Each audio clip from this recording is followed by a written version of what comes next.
రష్యాలో ఘోర విమాన ప్రమాదం చోటు చేసుకుంది. అదొక ఆర్మీ హెలికాప్టర్ సుమారుగా 23 మంది సిబ్బంది అండ్ 6 క్రూ మెంబర్స్తో కలిసి ప్రయాణమవుతోంది. ఎగ్జాక్ట్గా గాల్లోకి ఎగిరిన తర్వాత ఒక అరగంట పాటుగా సిగ్నల్స్ లభించాయి. ఆ తర్వాత నుంచి డిస్ట్రాక్ట్ అయిపోయింది. ఎగ్జాక్ట్గా 6 గంటల నుంచి ఏమాత్రం రాడార్కి అంతు చిక్కకుండా పరుగులు తీయడం మొదలుపెట్టింది.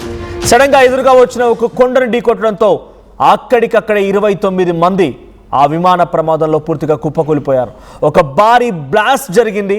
డైరెక్ట్గా వెళ్ళి ఎదురుగా ఉన్నటువంటి కొండను ఢీకొనడంతో ఆ భారీ విమానం, యుద్ధ విమానం పూర్తిగా తునాతునకలైపోయింది. 29 మంది సజీవ దహనం అయిపోయారు.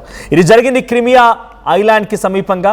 ఈ కొండను ఢీకొట్టడంతోనే రష్యా సైనిక విమానం పూర్తిగా దెబ్బతిన్నట్టుగా తెలుస్తోంది. సో ఆ రష్యా సైనిక విమానం AN-26 విమానం ఇది. సో రాడార్తో ఎప్పుడైతే సంబంధం కోల్పోయిందో అప్పటి నుంచి కూడా కొంత హై టెన్షన్ మొదలైంది. సో రాడార్తో సంబంధం కోల్పోయిన విమానం ఏం జరుగుతుందో ఆందోళన అందరిలో వ్యక్తమవుతున్న తరుణంలో ఒక్కసారిగా ఇక్కడ ఈ బ్లాస్ట్ జరిగిందనేటువంటి వార్త తెలిసింది.